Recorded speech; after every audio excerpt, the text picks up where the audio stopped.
All right, fellow Toastmasters, I appreciate the opportunity tonight to talk to you all about moving more and why that's important. But before we get to that, I want you to visualize somebody that you guys all know about, a cartoon character, and his name is Fred Flintstone. You guys know who Fred Flintstone is? Mm-hmm. Does he have any friends? Mm-hmm. What's his friend's name? Barney Rubble. Barney Rubble, that's exactly right. So I want you to think about Fred Flintstone and Barney Rubble. Think about what they look like. And I submit to you that those individuals are overweight, maybe even obese. Mm-hmm. And my question for you is that really accurate? In other words, back in the day in prehistoric times, people were moving so much that they were probably Fred Flintstones and Barney Rubbles, but they were probably pretty thin. Mm-hmm. They were moving all the time because they needed to eat, and they had to move to eat.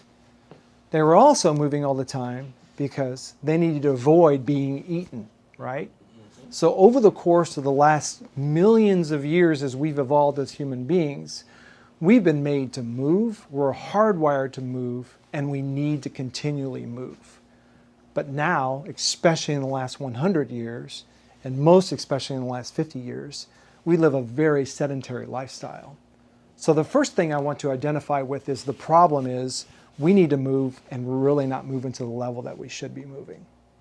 I want to talk to you a little bit about why that is and what maybe we can do about it to make some progress and more movement in our lives.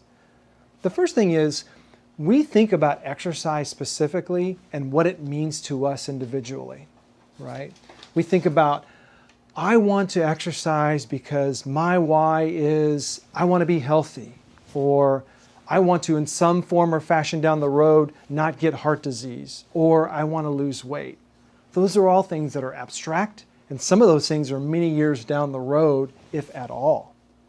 What we can do potentially, instead of thinking that way, which is motivating to start moving, but the problem isn't starting to move, the problem is sustainable movement.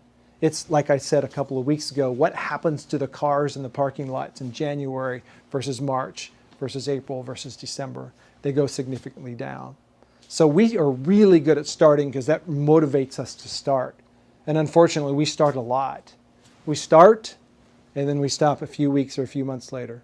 And then we recognize how important it is, and we start again, and then we stop. So that's the opportunity. How do we make this sustainable? And I would say the biggest reason we can make this, the biggest way we can make this sustainable is the why that we identify and why we want to move.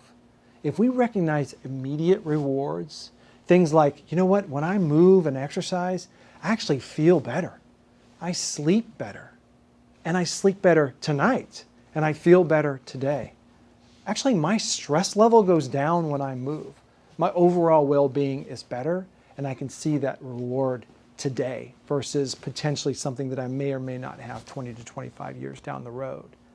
So in the book, No Sweat, by Miss Michelle Seeger, she identifies those immediate wins help us with sustainability. The second challenge is when we think about exercise, typically we think exercise is a chore, something we have to do, something we should do, something we don't always necessarily enjoy. Somebody starts their running program because they should be running and they should get their heartbeat up, and they should be sweating or they should be pumping iron. They don't really like to do it, so they're going to start again, but they're not necessarily going to stay in that action and that behavior.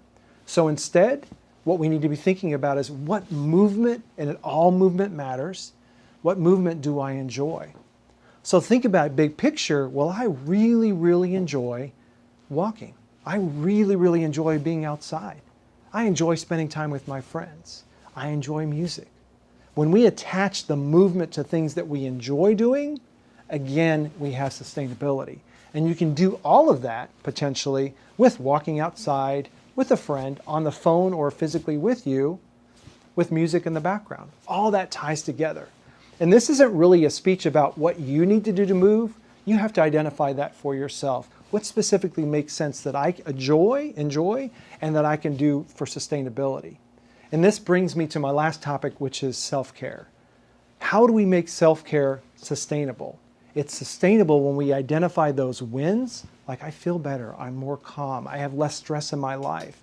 And with that sustainability and what we can do with that, it actually has a paradox to help fuel the most important things in our lives. So being a good husband, being a great mom, being a good employee, all those are benefits that are important to us because we recognize those wins. So looking big picture, Barney Rubble and his buddy Fred Flintstone probably were thin back in the day, knowing that movement is the way we're made, recognize those immediate wins that we can have together, and doing the things that we enjoy moving.